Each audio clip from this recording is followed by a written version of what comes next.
വക്രദൃഷ്ടി തുടരുന്നു. കേരളത്തിൽ ഭരണപക്ഷവും പ്രതിപക്ഷവും കോൺഗ്രസ് ആണെന്ന കെ മുരളീധരൻ്റെ പ്രസ്താവന കോടിയേരിയുടെ ഉള്ളം കുളിർപ്പിച്ചു. കോൺഗ്രസ് പ്രതിപക്ഷ പാർട്ടി അല്ലെന്ന് കോടിയേരിക്ക് അഭിപ്രായമില്ല. പക്ഷേ കോൺഗ്രസിൻ്റെ ഇപ്പോഴത്തെ അവസ്ഥയെക്കുറിച്ചാണ് കോടിയേരിക്ക് സഹതാപം. ഇന്ന് കേരളത്തിൽ ഒരു പ്രതിപക്ഷം ആരാണെന്നുള്ള തർക്കമാണ് നടക്കുന്നത്. മുമ്പത്തെ KPCC പ്രസിഡന്റ് കെ മുരളീധരൻ പറഞ്ഞു, ഇപ്പോൾ പ്രതിപക്ഷവും മാർക്സിസ്റ്റ് പാർട്ടിയാണ്, ഭരണപക്ഷവും മാർക്സിസ്റ്റാണ് എന്ന് പറഞ്ഞു. ഉടനെ തന്നെ ചെന്നിത്തല പറഞ്ഞു, അങ്ങനെയല്ല, ഞാൻ കാണിച്ചു തരാം എന്ന് പറഞ്ഞുകൊണ്ട് പോലീസിനെ കല്ലെറിയാൻ തുടങ്ങി. പ്രതിപക്ഷം ഉണ്ട് എന്ന് കാണിക്കാൻ. അങ്ങനെ പോലീസിനെ കല്ലെറിഞ്ഞുകൊണ്ടാണിപ്പോൾ കോൺഗ്രസ്സുകാർ ഒരു പ്രതിപക്ഷമുണ്ട് എന്ന് കാണിക്കാൻ വേണ്ടി കേരളത്തിൽ മുഴുവൻ സമര കോലാഹലങ്ങൾ അഴിച്ചുവിടുകയാണ് ഇവർ ചെയ്യുന്നത്. അവസാനം കോൺഗ്രസ്സുകാർക്ക് പുറത്തിറങ്ങാൻ കഴിയാത്ത അവസ്ഥയായി. 8 മാസം അവർ പ്രതിപക്ഷത്തിരുന്നപ്പോൾ AK ആന്റണി കഴിഞ്ഞ ദിവസം വന്നിട്ട് പറഞ്ഞു, കോൺഗ്രസ്സുകാർ കാലിൻ്റെ അടിയിലെ മണ്ണ് ഒലിച്ചു പോകുന്നത് ശ്രദ്ധിക്കണം എന്ന് ആന്റണിക്ക് തന്നെ പറയേണ്ടി വന്നു. കോൺഗ്രസ് ഇപ്പോൾ ഉപ്പുചാക്ക് വെള്ളത്തിൽ മുക്കിയ അവസ്ഥയിലാണ്. ഓരോ ദിവസം കഴിയുന്തോറും അലിഞ്ഞലിഞ്ഞു പോകുന്നൊരു പാർട്ടിയായി കോൺഗ്രസ് പാർട്ടി മാറിയിരിക്കുകയാണ്. അവസാനം കോൺഗ്രസ്സുകാർക്ക് 4 കോൺഗ്രസ്സുകാർ ഒന്നിച്ചു കൂടിയാൽ അടി ഇടി, പുറത്തിറങ്ങാൻ കഴിയാത്ത അവസ്ഥ. അതാണ് കൊല്ലം DCC ആഫീസിന് മുമ്പിൽ നമ്മൾ കണ്ടത്. ആ രാജ്മോഹൻ ഉണ്ണിത്താൻ ടെലിവിഷന് മുമ്പിൽ വന്നാൽ ആരാ പുള്ളി? അയാളെയാണ് കൊല്ലം DCC ആഫീസിന് മുമ്പിൽ എത്തിയപ്പോൾ ആളുകൾ പൂമാലക്ക് പകരം ചീമുട്ട. കൊല്ലം ടൗണിൽ നിന്ന് ചീമുട്ടക്ക് വില കയറി. കാരണം സർവ്വതും കോൺഗ്രസ്സുകാർ വാങ്ങിക്കൊണ്ടുപോയി. ആ ഉണ്ണിത്താൻ വന്നിറങ്ങുന്ന സമയം നോക്കി, മുഖത്ത് നോക്കി കീറി വെച്ചു, ചീമുട്ട കൊണ്ട് കയറി. അവസാനം ഉണ്ണിത്താൻ പറഞ്ഞു, ഇത് ഞാൻ പ്രതീക്ഷിച്ചതാണ്, അതുകൊണ്ടാണ് ഒരു സെറ്റ് ഷർട്ടും മുണ്ടും പ്രത്യേകം ഞാൻ കരുതിയത്. അദ്ദേഹം പറഞ്ഞു, മുണ്ടൂരുന്നായിരുന്നു ഞാൻ വിചാരിച്ചത്, അത്രത്തോളം ഉണ്ടായില്ല എന്നാണ്. കോൺഗ്രസ്സുകാർക്ക് സ്വന്തം ഉടുതുണി പോലും രക്ഷിക്കാൻ മറ്റുള്ളവരുടെ ആശ്രയിക്കേണ്ടുന്ന അവസ്ഥ. ഇതാണ് കേരളത്തിലെ കോൺഗ്രസ്. കേരളത്തിൽ മുഖ്യ പ്രതിപക്ഷമായി ഉയരാനുള്ള കേന്ദ്ര ഭരണകക്ഷിയായ BJPയുടെ ശ്രമങ്ങളെയും CPM ഭയക്കുന്നില്ല. കേന്ദ്ര ഇടപെടൽ എന്ന ഉമ്മാക്കി കാട്ടാതെ ധൈര്യമുണ്ടെങ്കിൽ ഇടപെട്ട് കളയൂ എന്നാണ് കോടിയേരിയുടെ വെല്ലുവിളി. ഇപ്പം നിങ്ങൾക്ക് ഏറ്റവും കടന്ന കഴിയെന്ന് പറഞ്ഞ് കേന്ദ്ര ആഭ്യന്തര വകുപ്പിന് ചെയ്യാൻ കഴിയുന്ന എന്താണ്? ആ 356 ഒന്നും കൂടി പ്രയോഗിച്ച് നോക്കാമെന്നാണോ?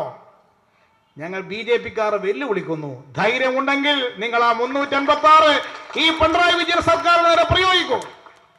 നിങ്ങൾ ആ വകുപ്പ് ഉപയോഗിച്ചുകൊണ്ട് ഈ സർക്കാരിനെ പിരിച്ചുവിട്ടാൽ ഒരു നിയമസഭാ തെരഞ്ഞെടുപ്പ് വന്നാൽ 140 സീറ്റും നേടി കേരളത്തിൽ ഇടതുപക്ഷം അധികാരത്തിൽ വരും. അതുകൊണ്ട് ഇമാതിരി പിപ്പിടി കാണിച്ച് ഞങ്ങളെ ഭയപ്പെടുത്തരുത്. ഇതുണ്ടല്ലോ, ഈ വെടിക്കെട്ടുകാരനെ ഈ ഉടുക്ക് കൊട്ടി പേടിപ്പിക്കുക എന്ന് പറയും. ഞങ്ങൾ ഇമാതിരി കുറേ വെടിക്കെട്ട് കണ്ടൊരു പാർട്ടിയാണ് കമ്മ്യൂണിസ്റ്റ് പാർട്ടി, മാർക്സിസ്റ്റ്. അതുകൊണ്ട് ചില BJPക്കാർ കേന്ദ്രത്തിൽ വന്ന് ഇങ്ങനെയുള്ള ചില പ്രഖ്യാപനങ്ങളൊക്കെ നടത്തി ഇവിടെ രാഷ്ട്രീയ അന്തരീക്ഷത്തെ മാറ്റാമെന്നാണ് ഉദ്ദേശിക്കുന്നതെങ്കിൽ ആ വെല്ലുവിളി നേരിടാൻ സുശക്തമായ പ്രസ്ഥാനമാണ് ഈ കേരളത്തിലെ ഇടതുപക്ഷ ജനാധിപത്യ പ്രസ്ഥാനം എന്ന് കേന്ദ്ര ഗവൺമെന്റിനെ അറിയിക്കുവാൻ ഞങ്ങൾ ആഗ്രഹിക്കുന്നു.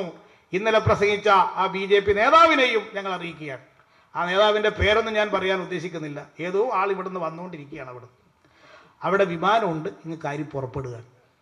അവരുടെ കയ്യിൽ ഇഷ്ടം പോലെ വിമാനമുണ്ട്, കേന്ദ്രത്തിൻ്റെ കയ്യിൽ. ഓരോ BJP നേതാവും രാവിലെ വിമാനത്തിൽ കയറിയിരിക്കും, എന്നിട്ട് ഇങ്ങോട്ട് വരും, ഇവിടെ നിന്ന് 2 വിടൽ വിടും, എന്നിട്ട് തിരിച്ചങ്ങോട്ട് പോകും. ഇതാണിപ്പോൾ BJP നേതാക്കന്മാരുടെ പരിപാടി. മാത്രമല്ല ഇപ്പം കേരളത്തിലെ BJP നേതാക്കന്മാർക്ക് മുഴുവൻ Y കാറ്റഗറി സംരക്ഷണം കൊടുത്തിരിക്കുകയാണ്. Y കാറ്റഗറി എന്ന് പറഞ്ഞാൽ എന്താണെന്നറിയോ? ഈ Y കാറ്റഗറി പോലീസ് സംരക്ഷണമുള്ള ആൾക്ക് കേന്ദ്ര ഗവൺമെൻറ് 11 CRPക്കാരെ കൂടെ കൊടുക്കും. കരിമ്പൂച്ചകൾ, അവരറിയപ്പെടുന്നത് കരിമ്പൂച്ച എന്നാണ്. എന്ന് പറഞ്ഞാൽ കറുത്ത വേഷം. CRPക്കാർ കറുത്ത വേഷം ധരിച്ച് ഈ BJP നേതാക്കന്മാരുടെ കൂടെ 11 ആൾ കൂടെ വിട്ടുകൊടുത്തിരിക്കുകയാണ്.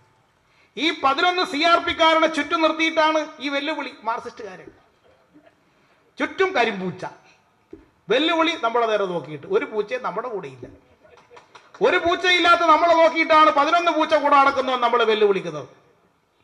ഇതൊക്കെ വേണോ എന്ന് BJP നേതാക്കന്മാർ സ്വയം ആലോചിക്കുന്നതാണ്. വെള്ളാപ്പള്ളി നടേശനെ പോലുള്ളവരെ BJP പറഞ്ഞു പറ്റിച്ചു എന്നാണ് കോടിയേരിയുടെ മറ്റൊരു പരാതി.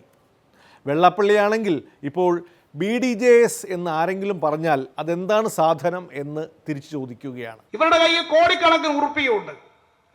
ഈ പണം ഉപയോഗിച്ചുകൊണ്ട് നാട് നീങ്ങളെ ഇങ്ങനെ പ്രചാരബല ചെയ്ത് കേരളത്തിലെ CPM-നെതിരായിട്ടുള്ള ഒരു പ്രചരണ കോലാഹലം നടത്താമെന്നാണ് അവരിപ്പോൾ ഉദ്ദേശിക്കുന്നത്. ഇങ്ങനെ പണം വിതറിയിട്ടാണ് ഇലക്ഷൻ കാലത്ത് ആ വെള്ളാപ്പള്ളി നടേശനെ പറ്റിച്ചത്. നടേശനോട് എന്തൊക്കെ പറഞ്ഞു? SNDP സെക്രട്ടറിയോട് പറഞ്ഞു, നിങ്ങൾ ഇങ്ങോട്ട് പോരി, നിങ്ങൾക്കിവിടെ എന്തും തരാം, മോനെ കേന്ദ്രത്തിൽ മന്ത്രിയാക്കാം, നിങ്ങൾക്ക് വേണമെങ്കിൽ ഇവിടെ മുഖ്യമന്ത്രി തന്നെയാകാം. ഒരു പത്രം ഒരു ദിവസം റിപ്പോർട്ട് ചെയ്തു, കേരളത്തിൽ BDJS BJP സഖ്യത്തിൻ്റെ മുഖ്യമന്ത്രി വെള്ളാപ്പള്ളി നടേശൻ. അപ്പോൾ വെള്ളാപ്പള്ളി നടേശന് സന്തോഷമായി, ഒരു ദിവസമെങ്കിലും പത്രത്തിൽ മുഖ്യമന്ത്രി ആയല്ലോ. ഉടനെ അദ്ദേഹം സഖ്യത്തിൽ ചേർന്നു. സഖ്യത്തിൽ ചേർന്നപ്പോൾ പറഞ്ഞു, നിങ്ങൾ എല്ലാ സ്ഥലത്തും പോയി ഒന്ന് പ്രസംഗിക്കണം. അപ്പം നടേശൻ ചോദിച്ചു, എല്ലാ സ്ഥലത്തും പോകാൻ എൻ്റെ കയ്യിൽ ഹെലികോപ്റ്റർ ഇല്ലല്ലോ. അപ്പോൾ BJP പറഞ്ഞു, നിങ്ങൾക്കും തരാം ഒരു ഹെലികോപ്റ്റർ. വെള്ളാപ്പള്ളിക്കും കിട്ടി ഒരു ഹെലികോപ്റ്റർ. അദ്ദേഹം ഇലക്ഷൻ കാലത്ത് പല സ്ഥലത്തും ഹെലികോപ്റ്ററിൽ പറന്നു. അപ്പോൾ ഒരു ദിവസം മോൻ തുഷാർ പറഞ്ഞു, അച്ഛാ എനക്കും വേണം ഒരു ഹെലികോപ്റ്റർ.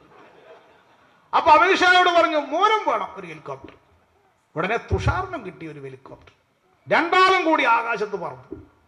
അപ്പോഴേ നമ്മൾ പറഞ്ഞു, ഭയപ്പെടേണ്ട, ആകാശത്ത് വോട്ടില്ല, നാട്ടിലാണ് വോട്ട്. വീണ്ടും ഇടവേള. പ്രതിരോധവുമായി ചലച്ചിത്ര സംഗമം. കമലിനും ഒന്നും സംഭവിക്കില്ല, നമ്മുടെ വാസുവേട്ടനും ഒന്നും സംഭവിക്കില്ല. നമ്മുടെ കാര്യങ്ങൾ അതിനനുസരിച്ച് ശക്തമായിട്ടുള്ളതാണ്.